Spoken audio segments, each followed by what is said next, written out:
welcome back to Coffee, Cows, and Crops. The team over here at the Peace Country Beef and Forage Association hope you had a good Christmas and New Year's. I'm your host, Shelby Dillman, and I'm excited to introduce you to one of my great new friends. This is a bonus season, and it's going to be a series of episodes dedicated to our new partnership with YASIR and Lulu at VIVIGRO Sustainable Solutions, based out of Saskatoon, Saskatchewan. They're big supporters of the PCBFA and have a wealth of knowledge on soil health and regeneration. I think this will be a great series because it'll get you thinking. We're going to be discussing some common misconceptions, myths, and mistakes when it comes to soil health today. So it's always fun to have special guests to chat with us, and their take on things really resonates with me, and they have a good holistic approach. So this will be a good one.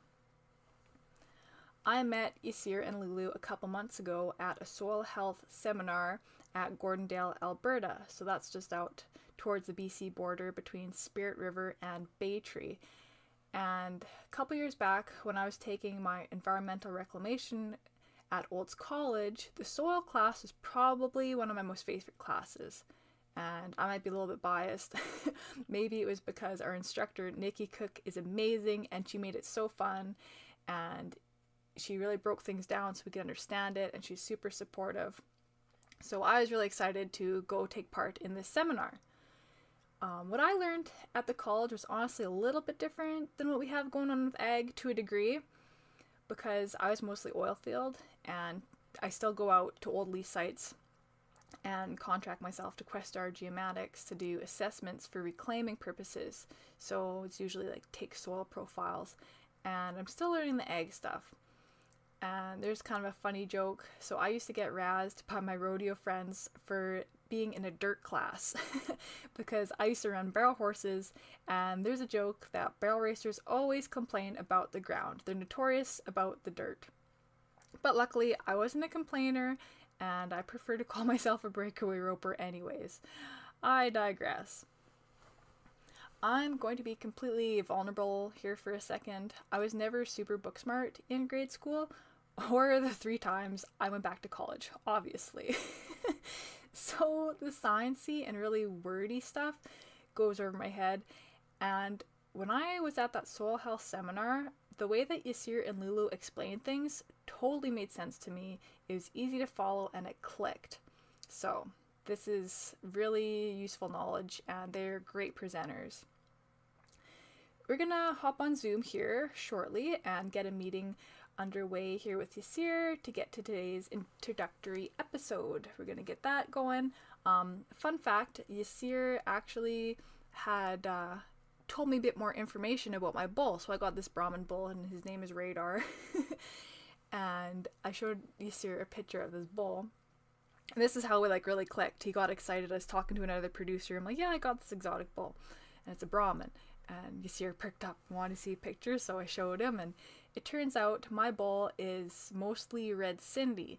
So that's a district of YASIR's home country, and we're going to get a bit into that a bit more here later. So that was really cool. He used to raise Brahman with his family, and so that was a lot of fun. So YASIR loves Radar. Heck, everyone loves Radar. Let's see what YASIR has to say. Let's hop online here. Hey YASIR, how are you today? I'm very good. How are you, Shelby? Good, staying warm. How about you? Well, it's pretty cold here, but trying to stay warm. That's good. Should we get started on some of these questions? This should be a lot of fun. I'm looking forward to it. So am I. All right, first question. Can you tell us a bit about yourself and VIVIGRO? Well, uh, very briefly, I am originally from Pakistan. I grew up in a very, very rural community in Pakistan. I practically grew up with natives in the very south of the country who practiced very old-fashioned techniques in farming, uh, mainly slash and burn farming method. So I learned and I acquired a lot of uh, knowledge growing up with the native people. And I think that's a very unique opportunity that I got exposed to. Uh, from the very beginning, growing up on a farm, and like yourself, I ran a Brahma cattle operation with 1,200 heads of cattle. It was sizable. And we were the top breeders of Brahma cattle in the country, top breeders. And we used to produce dairy and beef cattle. And the challenge was that with very little rain, how to produce and how to meet the forage requirement of such a big herd. And that was the real challenge. So I started to look into sustainable practices. I'm not a big fan of chemical way of growing because I believe it offers you a short-term approach rather than a long-term approach of building the soils. So organic matter was a challenge, good water was a challenge, uh, fighting extreme clay was a challenge in some areas, fighting salt was a problem.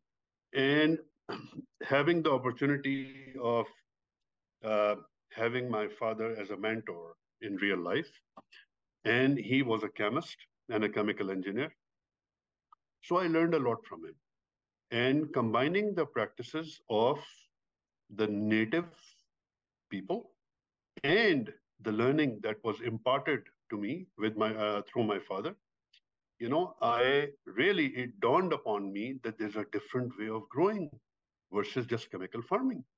And as I ventured more and more into the realm of true sustainable farming, I discovered that, you know, I believe people who are farming with straight chemical fertilizer, they are farming wrong.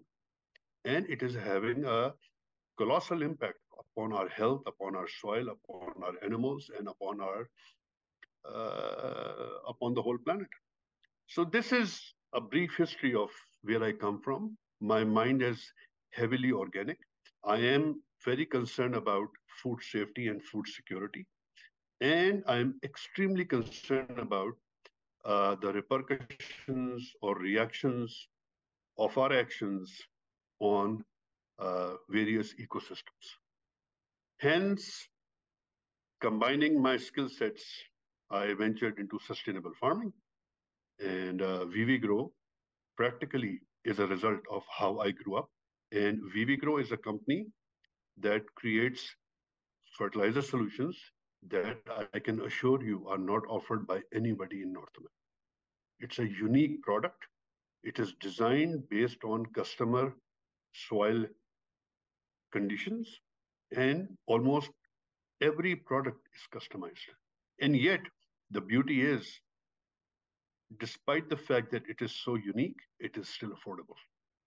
And that comes because of the sourcing out that we do and the exclusive relationships that we have all over the world with suppliers of unique ingredients that are not used in North America by anyone.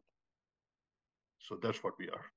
I love it. That resonates with me. And the first time I met you and Lulu, that was such a good day. I loved it. I love what you guys have to Yeah. share with everyone. So that's a lot of fun. Thank you very much. Question number 2. Crop producers are a large part of your demographic, but do you accommodate livestock producers too? Can they tune in to benefit their pasture maintenance from this podcast series as well? Very good question. Uh, I come from a background where I believe, as a core belief, that crop farming by itself is not the way the creator intended farming to be done. Farming should always be done through a mixed farming concept. I deduce or derive all my inspiration from observing nature and spending time alone. That's what I do. I'm a bit of a hermit, and uh, I like to, ponder, think very deeply. And when you see nature, nature gives chance to grasses and crops and natural vegetation to grow. Then animals come in herd and they don't stick at one place, they move. And when they move, they don't trample the soil. They come, harvest an area in a short period of time, do grazing, and move on. When we do chemical farming alone, then the aspect of the droppings of animal falling onto the ground is not there, number one. Number two, even if we have manure, then how much of an area can be manured, right? And now with modern farming, which is primarily no-till farming, if we are not adding organic matter in any form, either through applied methods, which is manuring, or through sequestration from the air or from the elements, which is carbon sequestration. If we are not doing that, then we are technically going backward. So to answer your question, uh, farming, a lot of my farmers actually are cattle herders. They have cattle, right? And it's not a secret. A substantial percentage of our farm base is uh, Hutterites and Amish people because I resonate with their mindset, right? Their mindset is to live off the ground. And hence, so we have a lot of farmers who have a variety of cattle and animals. And what we do is we mimic conditions through our products and application methods that force the soil and crops into believing that even if organic matter is not being applied through external sources like cattle or through active sequestration, we create those conditions that the soil is actually forced to believe that there is carbon sequestration and organic matter accumulation happening. And so, absolutely, people who don't have people who have a lot of cattle and have pastures and hay grounds and are struggling, we can help them in ways which only time can prove. They are unique, and there are not a lot of companies that can actually do what we do. Right. Yeah, no, that really resonates. And I feel like the direction things are kind of going in the world, I think once more people kind of get on the same wavelength, they're kind of hop on the same bandwagon, I think there's going to be some big changes and it's going to be super beneficial. Yeah, Shelby, a lot of people are talking about carbon sequestration, but I personally believe not even a 0.5% of those people actually understand what carbon sequestration is, how carbon sequestration is related to environmental change and environmental degradation. And if we won't fix the environment, no matter what we do, carbon sequestration is not possible. Number one. Right. Number two, the input, the current selection of inputs we have to grow staple crops and forage crops, with continuing with those inputs and with that kind of farming, we are minimizing the opportunity of carbon sequestration. The whole life cycle, besides the spiritual part of our life, revolves around CN ratio, carbon to nitrogen ratio, right? And in our farming, there is no regard for carbon. So carbon is the founding pillar of bodily life, either in plants or animals and humans. And if we will not take care of the carbon, we will only go backwards. Right on. That is a really good way to put it. That helps people, I think, understand because there's so much to it. And I try to read up on it a little bit to get caught up. And I'm like, wow, there's a lot more to this than I even realize. These are very deep subjects. And, in 20, 30 minutes or 1 hour, to do justice with it, you cannot go into the deep details. Yeah. So the message is the current way of farming, as you very rightly said, is not sustainable. It will not last. Phosphates are a diminishing resource. Potash is a diminishing resource. If I tell you something, you might be surprised. The EC, the electrical conductivity of ocean continues to rise. Why it continues to rise? Because more and more leachates, leach chemicals and minerals are running into our oceans, right? So Right. we are even making our oceans non-hospitable for life, and that's why fish population in the Gulf of Mexico is going down at an alarming rate. Coral reefs are dying. Why are they dying? Because the millions of tons of fertilizer the world uses eventually ends up in the ocean, right? Yeah. And as the fertilizer runs to the ocean or to the waterways, what does it carry with it? Carbon. So we have to learn to farm with carbon rather than focusing only on NPK. Right. It's not a sustainable thing what we are doing. And in my view, in some places it's already too late. However, as an optimist, it's never too late. That's a And good, yeah.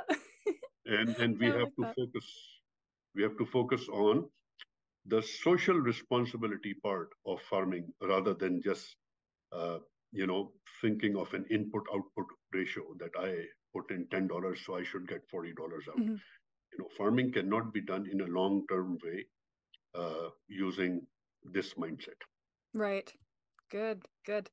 Number 3, what are the top 3 most common soil problems you've had to solve? Okay, I would say uh, if I have to put the three things in one word, then that word to understand is called ability to understand abiotic stress. Right? Biotic stress is a stress that comes from within the body. Right? But Okay. abiotic stress is a stress that comes from the elements. So, ability to sustain drought. People who are farming with pure chemical high input rate, when drought comes in, their crops collapse in no time. Okay. While the sustainable counterpart is able to fight the heat stress or drought stress for an extra 1 month. Right? Hmm. People who are using 140 pound of applied N, 140 pound of applied N versus farmers who have been with us for 10 years, they only use 60, 70 pounds of applied N. There is 100-pound difference or Yeah. 80-pound difference in N, right? So how come our farmers are able to produce a heavier grain, 12, 13% heavier? And there's a term in in the farming community, which is called producing chicken feed, right? So Yeah. when heat drought comes in, heat and drought come in, the highest input crops turn into tiny grains, which are termed as chicken feed. Right. But Yeah. but just across the border, we, with less inputs, produce not just more bushels, a heavier crop, but also a marketable crop. So that is our uniqueness.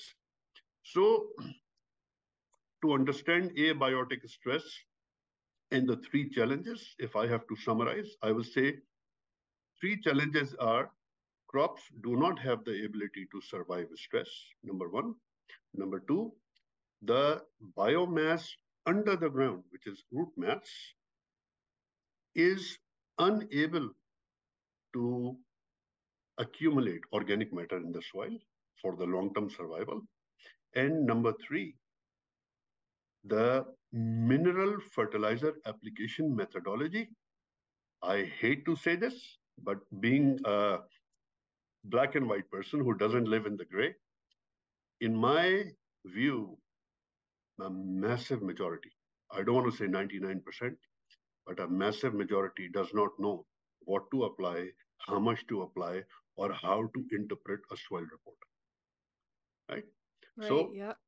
if you don't understand a soil report, you can never plan a proper fertilizer management program. And once wrong inputs are put in the soil, then there's no turning back. Then we have to keep using band-aids to fix the problems. 100%. I totally understand that. So when I did livestock nutrition, so it's Mhm. even quite similar to when I get a feed sample, like a hay sample back for horses. When people ask me, what can I change in my horse's diet? Yeah, that it all kind of comes together.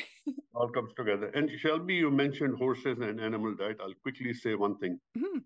People who are growing grain and produce or hay on our program, across the board, without exception, they all say the same thing.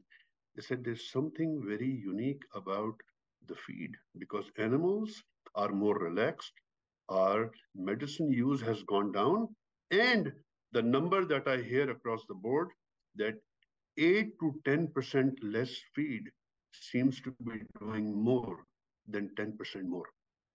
And they cannot understand scientifically because our feed is more holistic. For Yep. example, typical barley is around 47, 48 pound. Our barley weighs 57 pound, right? So there's Yep. extra 9, 10 pounds in the same bushel. Typical wheat weighs 60, 62, 59 pound. Our wheat weighs 69 to 70 pound, right? Where is that extra 10 pounds coming in a bushel? Yeah. That is all health. Those are all carbohydrates. Those are all sugars. And once the animal is fulfilled, nature is designed not to overconsume. The only thing in nature which is designed to overconsume is humans. Yeah. Right?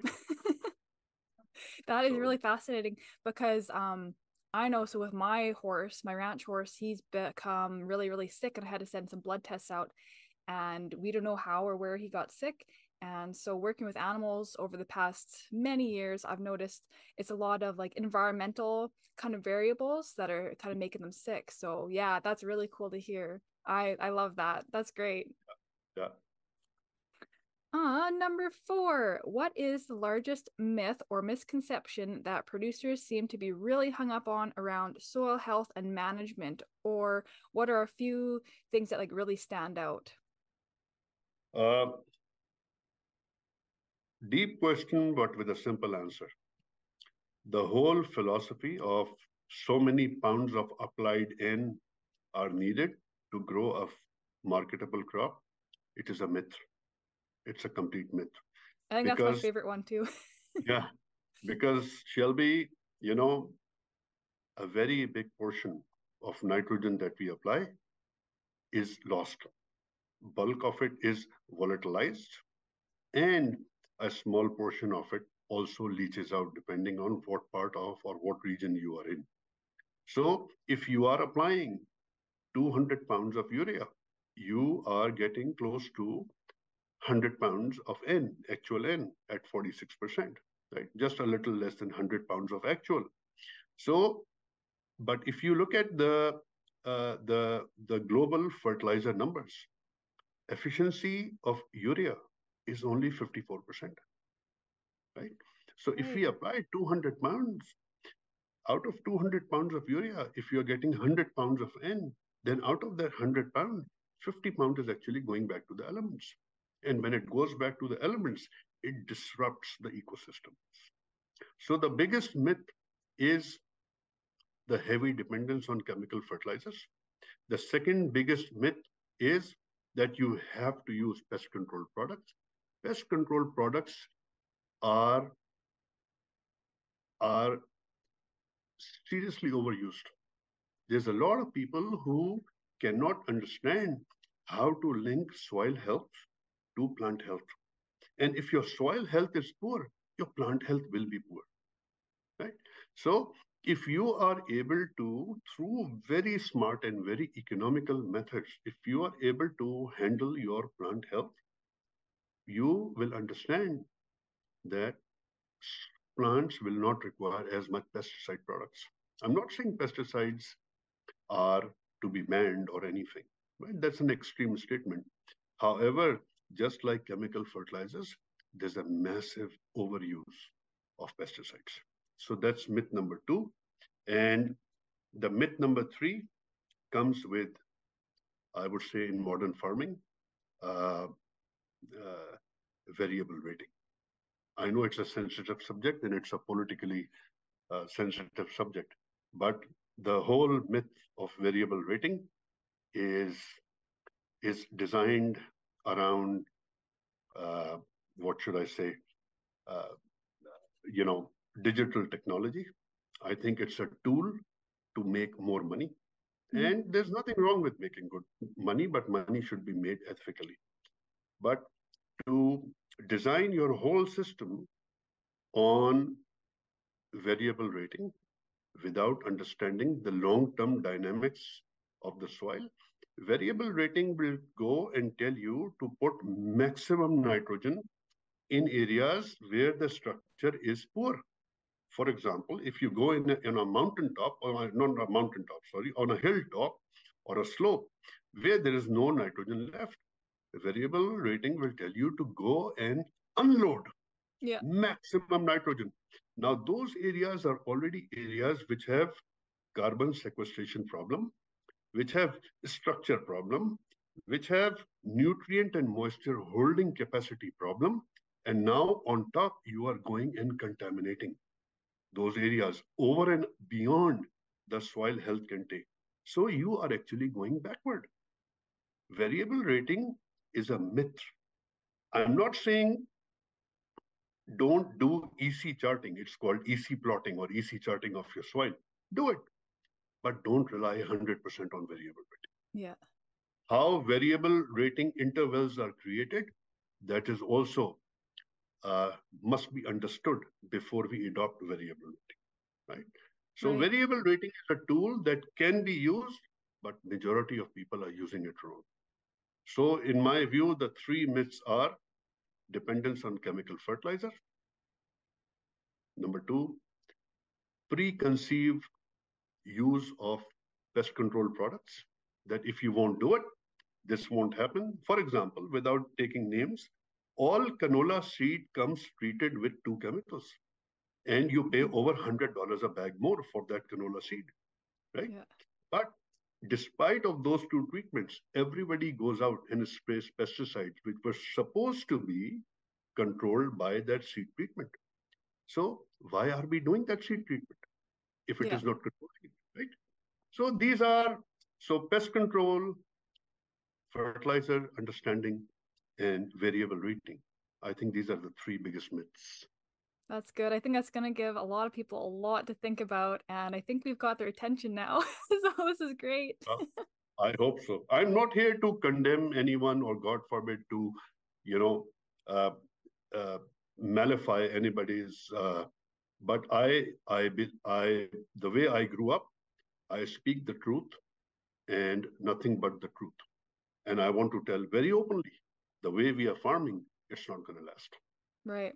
And that's one of my most favorite things about you, and just like your look. And I feel like a lot of people, even just like day-to-day life, people are just so conditioned and so used to how things are done that I think this is going to spark a lot of interest. So this is really great. I hope. And I'm here to help. Whoever wants to come and get help, I'm here to help. Yeah, and they could bring, I remember at the seminar, the workshop, some of the guys brought their soil tests in, and we went through that. So that was really helpful. That was really great to see it up on the screen, and you went through every single column, and that totally made sense to me. And I believe we spoke for 11 hours, and still people didn't want to. Could have been there for 24 hours. That would have been a good, I could have had a long one, yeah. Number 5, what is the simplest part of soil health or soil management? Okay, it's a very broad question. What is the simplest part of soil management? Or the health or management. Health or management. So maybe something people like really overthink. Sorry, but I'm not sure I'm getting the question. Soil, like the simplest part of soil management? Yeah. In terms of application or in terms of understanding?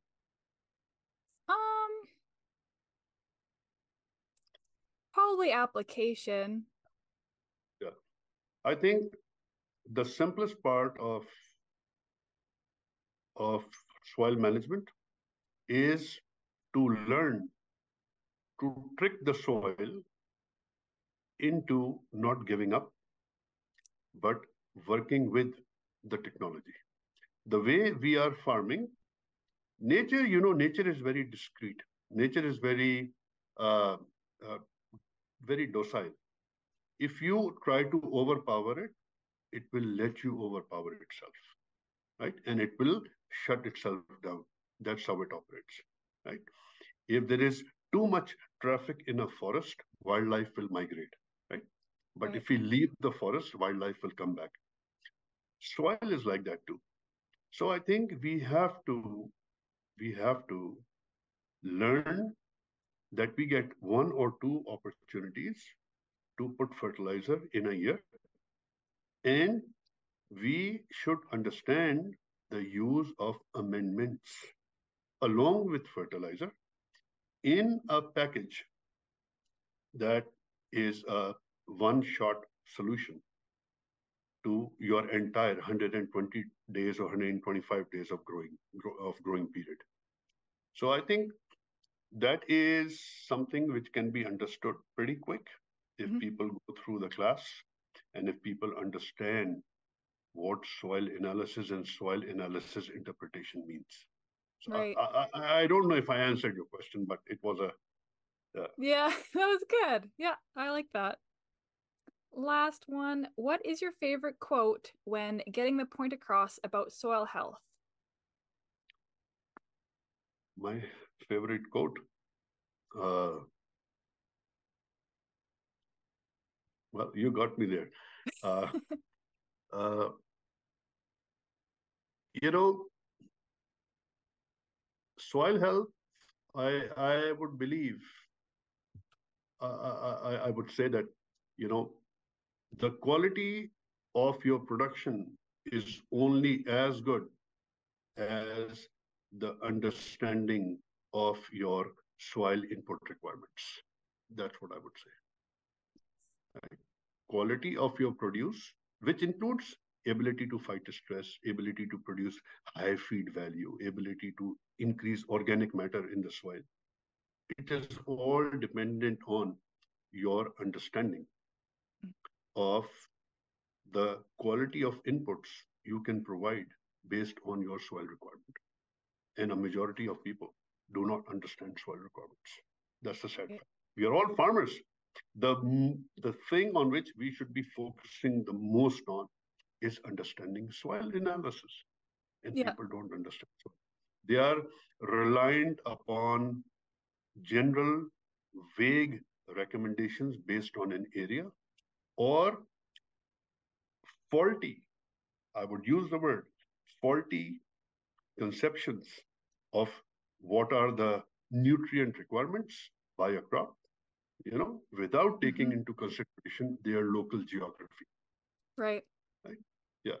For example, in the Peace region, where you have a problem with low pH, 5.2, 5.3, 4.9, high hydrogen ion, and super low pH, inability of the soil to raise the pH, right? And Yeah. if the pH is not being corrected, then the soil will stay sick for a long time. And when the soil is sick, its other functions will not happen, right? Like building Yeah. of organic matter, correction, movement between 0 to 6 and 6 to 12 inches, building of microbial life. None of that will happen if you don't fix your pH. So people use ammonium sulfate, right, which is a highly Yeah. acidic fertilizer. And its ability to leach is 100%. So why are people using ammonium sulfate in high quantities, in those soils? Ammonium sulfate burns organic matter. Ammonium sulfate leaches. It further reduces the pH.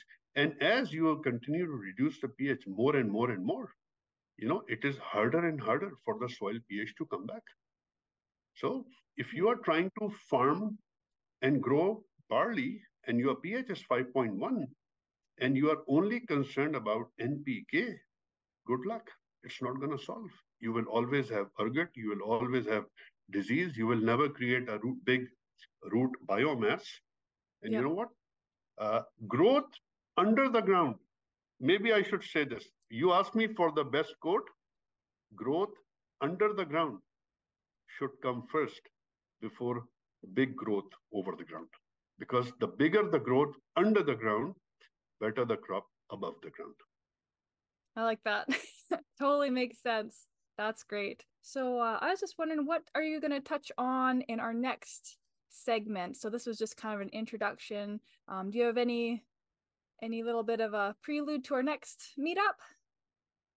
Uh, I would suggest before the next meetup, we maybe uh, set a few questions, or maybe Mhm. ask your audience Oh, to okay. throw in random questions, right? And we Yeah. pick 4 or 5 questions based on how much time we have, and we will address questions. I would love to go more into soil chemistry and soil analysis, but you cannot do that on a podcast, you know. Yeah, it's So tough. that has to be done in a room, in a Right. one-to-one presence.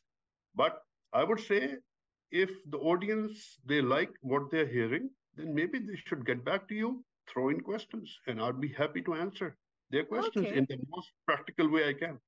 That'd be so fun because then it gets more like just more interactive Yeah. with people and like just more engagement. And that's what I'm really trying to strive for. So that's a I good idea. I like that.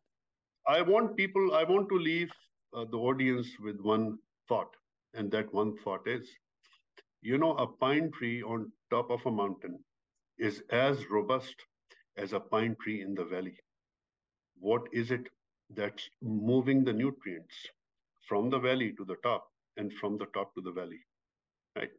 In in a soil with only 4 or 5 inches of organic matter, not organic matter, 4 or 5 inches of real soil, and underneath is a stone, right? But yet your pine trees survive, the conifers and all that, they survive. What brings the natural tundras back into lush vegetation every year, right? Who is going out and applying 200 pounds of urea per acre over there? Nobody, right? Right. They survive in a perfect balance. And it is absolutely crucial for farmers to understand how to achieve that balance in their soils and minimize dependence on inputs, no matter what they are, right? So it's Yeah. a journey, it's a pathway. Just like as we age, we mature more, right? Mhm. And then our requirements change, right? Yeah. Our intellectual objectives change. So learn to understand what is the pathway to 10-year health building of the soil versus only producing a crop in this year. Focus on that 10 years. Perfect. No, that sounds great. Awesome. Well, we're gonna wrap up this little portion of our Great. chat, and I'll be in touch with you and we'll chat again soon. Very nice to talk to you, and God bless to all. Thank you. Thank you. Take care. We'll catch you later. Yeah, bye bye. Well, I hope we piqued your interest in some great content yet to come. Grab a pen and a paper and be ready to tune in next time as YASIR answers questions from our listeners. Like what you hear? I'll give you a sneak peek into the future, what we've got next on our list of events. So, YASIR and Lulu will be joining us to speak at the Peace Beef Cattle Day in Grimshaw, Alberta at the Legion on February 9th. Doors open at 10 a.m. Come and meet them, listen to some other great speakers in our lineup, and socialize with producers. While we're on the topic of upcoming events, be sure for an exclusive ladies only Northern Women in Ag event happening in Fairview on January 19th. A full day of speakers, learning workshops, and some local vendors to keep you busy. We also have 2 grant and EFP workshops coming up in February. One out by Hines Creek at the David Thompson Hall on the afternoon of Monday, February 5th. Doors open at 4:30. And then again, a couple days later at the Valley View Ag Society Hall. That's going to be on the afternoon of Wednesday, February 7th. Doors open at 4:30 as well. So it is advised to touch base with us to register or purchase early tickets to secure your spot. There are meals lined up, and we just like to take a head count. Admission is also available at the door by means of cash or check only. So we really hope to see you there. And like YASIR said, we'd like to answer questions from our listeners for our soil series because it just kind of gives more of a broad range of things to talk about, and he just likes to hear like what the producers have to say and what kind of questions. If you've got any burning questions, he'd love to answer them. So we find that's the best way to do it. So if you'd like, you can email me your question at Shelby, that's SHELBY shelby@pcbfa.ca. So shelby@pcbfa.ca, and submit your questions. Doesn't matter how long they are or how in depth. So we'd like to hear from you, and we hope to see you there.